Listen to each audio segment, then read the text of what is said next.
जय श्री स्वामीनारायण। छपैया की पवित्र धरती पर भगवान स्वामीनारायण का जन्म हुआ था। इस छपैया धरती पर नारायण सरोवर आया हुआ है। यह जो दर्शन हो रहे हैं वह नारायण सरोवर है। तो चलो आज हम सुनेंगे नारायण सरोवर का महिमा और उनका इतिहास क्या है। यह जो स्थान है वह मनु महाराज से लेकर अयोध्या के राजा दशरथ के राजा का गोनार्ध क्षेत्र कहा जाता था।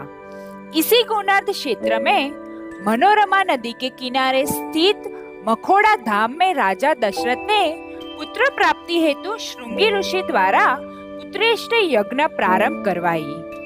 हिंसक जीव जंतुओं एवं असुरों से यज्ञ की रक्षा करने के लिए राजा दशरथ इस सरोवर के किनारे इस स्थान पर आए। एक मातृ पितृ भक्त किशोर ब्राह्मण श्रवण कुमार अपने अंधे माता पिता को काशी की यात्रा करवाने ले जा रहा था। एक दिन संध्या समय विश्राम करने यहाँ से कुछ ही दूर पर स्थित एक तलावड़ी के किनारे अपने माता पिता सहित रुके। अपने प्यासे माता पिता को पानी पिलाने हेतु घड़ा भरने हेतु तलावड़ी गए। घड़े में पानी भरते समय जो आवाज आई उस आवाज को हिंसक प्राणी की आवाज समझकर राजा दशरथ ने शब्द भेदी बाण चलाया, जो ब्राह्मण बालक के शरीर से आर पार निकल गया और ब्राह्मण बालक के मुख से हे राम की आवाज आई। आवाज सुनकर राजा दशरथ चकित रह गए और सरोवर के अंदर से जो आवाज आई कि हे राजन, तुमने घोर अपराध किया। एक निसहाय अंधे माँ बाप के एकमात्र पुत्र की हत्या की। तब राजा सरोवर के उसी दिशा में गए। उसी सरोवर का नाम श्रवण तलावड़ी है। श्रवण कुमार के माँ बाप ने श्राप दिया, यानी आशीर्वाद जैसा हुआ। तब राजा दशरथ नारायण सरोवर की महिमा जानते परिक्रमा कर अयोध्या भवन पधारे। उसके बाद 4 पुत्र की प्राप्ति हुई। राम, भरत, लक्ष्मण एवं शत्रुघ्न पैदा हुए। भगवान राम के पिता राजा दशरथ को नारायण सरोवर का खूब महिमा था। अब हम सुनते हैं नारायण सरोवर की उत्पत्ति कैसे हुई। स्वयंभू मनवंतर में कश्यप ऋषि का जन्म हुआ था। वह ब्रह्मा के पुत्र मरीचि ऋषि के संतान थे। सर्व ऋषि में वह श्रेष्ठ है। कश्यप ऋषि को प्रजापति कहा जाता है क्योंकि उनकी 13 पत्नियां से देव, दानव, सर्प, पक्षी, पशु, जलचर प्राणी, वृक्ष, अप्सरा, गंधर्व एवं पूरा जगत उन्हीं से ही तो उत्पन्न हुआ है। त्रेता युग में कश्यप ऋषि अदिति ने इस पवित्र स्थान पर तप किया। उनकी तपस्या से प्रसन्न होकर भगवान नारायण ने दर्शन दिए और 2 वरदान मांगने को कहा। तब कश्यप ऋषि अदिति ने भगवान से पहला वरदान मांगा कि यहाँ सभी 68 तीर्थों के साथ एक सरोवर का निर्माण हो।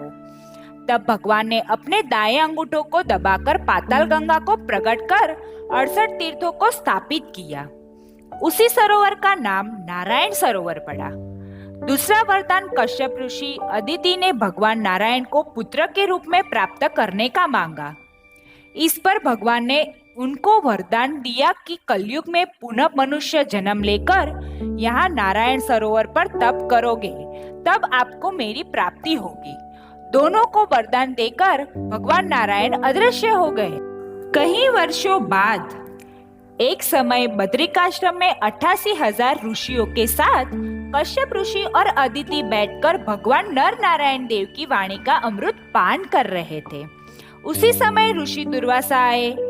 भगवान नर नारायण देव की वाणी श्रवण में लीन रहने पर ऋषि दुर्वासा ने सम्मान में खड़ा न होने पर दुर्वासा ने श्राप दिया। श्राप के अनुसार कश्यप ऋषि का जन्म लोनापार गांव में हुआ और उनका नाम बालक राम तरवाड़ी पड़ा। बालक राम तरवाड़ी का विवाह जीवरानी से हुआ, जो श्राप के अनुसार पूर्व जन्म की अदिति थी।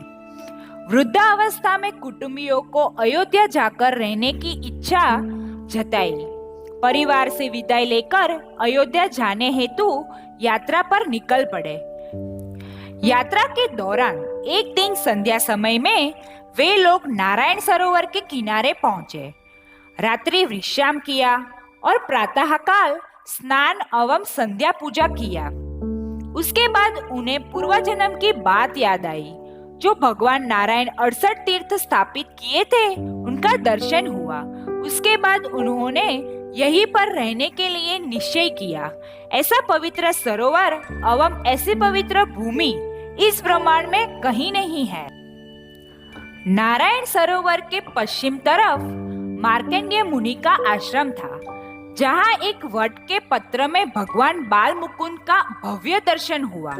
गंगाजल या कुआं के पाए में एक पर्णकुटी बनाकर बालक राम तरवाड़ी एवं पत्नी जीवरानी ने घोर तपस्या करना प्रारंभ किया। उनके तपस्या से प्रसन्न होकर भगवान नारायण ने दोबारा दर्शन दिया। उन्हें उनके पूर्व जन्म की याद दिलाई। साथ ही उनके तप से प्रसन्न होकर उनसे वरदान मांगने को कहा। तत्पश्चात जीवरानी बाई ने अपने परिवार में आप जैसा पुत्र प्राप्त होने का वर मांगा।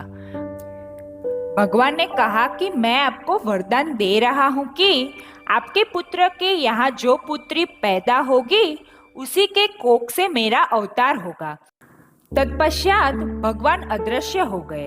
उसके बाद उन्होंने परिवार को लोगों को सारी बातें बताई। स्वेच्छा से शरीर छोड़ने की बात बताई और कहा कि शरीर छूटने पर मेरा अग्नि संस्कार नारायण सरोवर के पूर्वी किनारे पर स्थित भूमि पर करना। इस सरोवर से पवित्र स्थान कहीं नहीं है। परिवार वालों को यही बात माता जीवरानी ने भी बताई। दोनों एक साथ अपना शरीर छोड़कर समाधि लीन हो गए।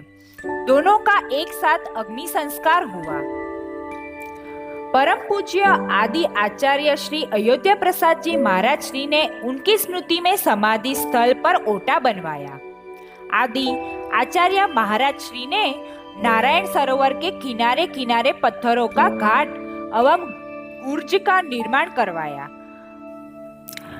तथा बाल स्वरूप घनश्याम महाराज ने जो जल क्रीड़ा की है, दूध में पानी मिलाया, किनारे पर लगे जामुन के पेड़ में सभी फलों का दर्शन करवाया, सुदर्शन राक्षस का उद्धार किया, उच्च श्रावा नामक घोड़ा पर बैठकर 108 बार परिक्रमा की, 9 योगेश्वर ने पूजा की, दहिया आम के वृक्ष के नीचे पके आम का ढेर रखा हुआ था। उसी स्थान पर गौरा मार्कंडेय के ब्राह्मणों की एक टोली आकर रुकी। उन ब्राह्मणों को उन्होंने अपना चमत्कार दिखाया और उनका रस्सी लोटा, पूजा सामग्री की झोली अदृश्य करवाया। सरोवर के किनारे लगे भूत पिपला वृक्ष से भूतों का उद्धार किया। ऐसे सभी स्थलों पर संगमरमर की छतरी बनाई गई। नारायण सरोवर के बीचों बीच जो कुआं है, उसी कुएं में माँ भक्ति देवी ग्रीष्म ऋतु में पानी भरती थी। उसी कुआं पर एक बड़ी छतरी का निर्माण करवाया गया।